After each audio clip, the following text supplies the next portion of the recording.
خانم توی این موقعیت چی کار میکنه؟ دوست داریم از تو تشکر کنیم که یه اخلاق نبوی رو از خودت بروز دادی. الحمدلله. اگه پیامبر اکرم صلی الله بین ما بود وضع ما چطور بود؟ این وضعیت نداشتیم، خیلی وضع ما بهتر بود. به نظر شما اگه می اومد و وضع ما رو میدید چی میگفت؟ به جای اشک خون گریه میکرد. ما هم باید خون گریه کنیم. خدا کمک کنه. در هر حال باید خدا رو شکر کرد. اگه فرض بشه که یه دقیقه خودت تنها با ایشون بشینی به اون چی میگی؟ سوال سختیه. این یه آرزوه.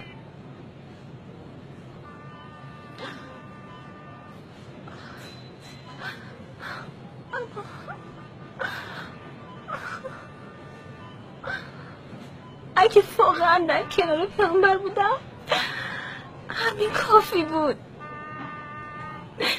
با دیدنش، با این دیدن او از دنیا برم.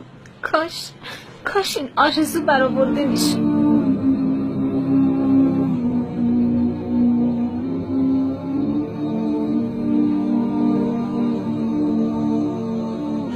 مهمترین صفت پیامبر که از اون خوشم میاد، البته همه ویژگیاش خوبه، اما مهربانیش اینطور بود که همه خطاکاران رو به خودش جذب میکرد. کسی رو به خاطر خودش از کاری من نمیکرد، حتی اگه خطاکار بود. عمل به خاطر پیامبر صلی الله علیه و سلم در اهل تقوا و نزدیکان محصور نبود. حتی خطاکاران و گناهکاران رو پیامبر اکرم صلی الله جذب میکرد، پیش خودش می آورد و در عمل از اونها استقبال میکرد با وجود خطاهاشون. به هیچ کس نگفت که نه تو نمیفهمی. باور دارم که این وضع یه عیب در جامعه که ما خطاکارا رو جذب نمی کنیم. جامعه از جوان انتظار کمال داره. کمال حتی بین صحابه هم موجود نبود. بله. از خداوند میخوام که از همه قبول کنه.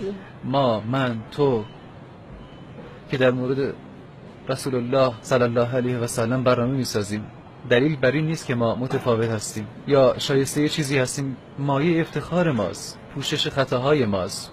ما هم مدعی کمال نیستیم. بله. مدعی نیستیم که ما به درجه‌ای رسیدیم که مستحق عمل برای آن محبوب بله. صلی الله علیه و سلم باشیم. شاید اصلا درجه‌ای بله. نباشه که استحقاق عمل برای اون محبوب صلی الله علیه و سلم ایجاد کنه. همونطور که گفتیم خدا قبول کنه. رسول الله صلی الله علیه و سلم کمترین عمل رو هم میپذیرفت، به محض اینکه کار خیر کوچیکی میدید میپذیرفت. این ویژگی اونه. بشر امروز این ویژگی رو نداره، مگه افراد استثنایی که اونا سخت پیدا میشن.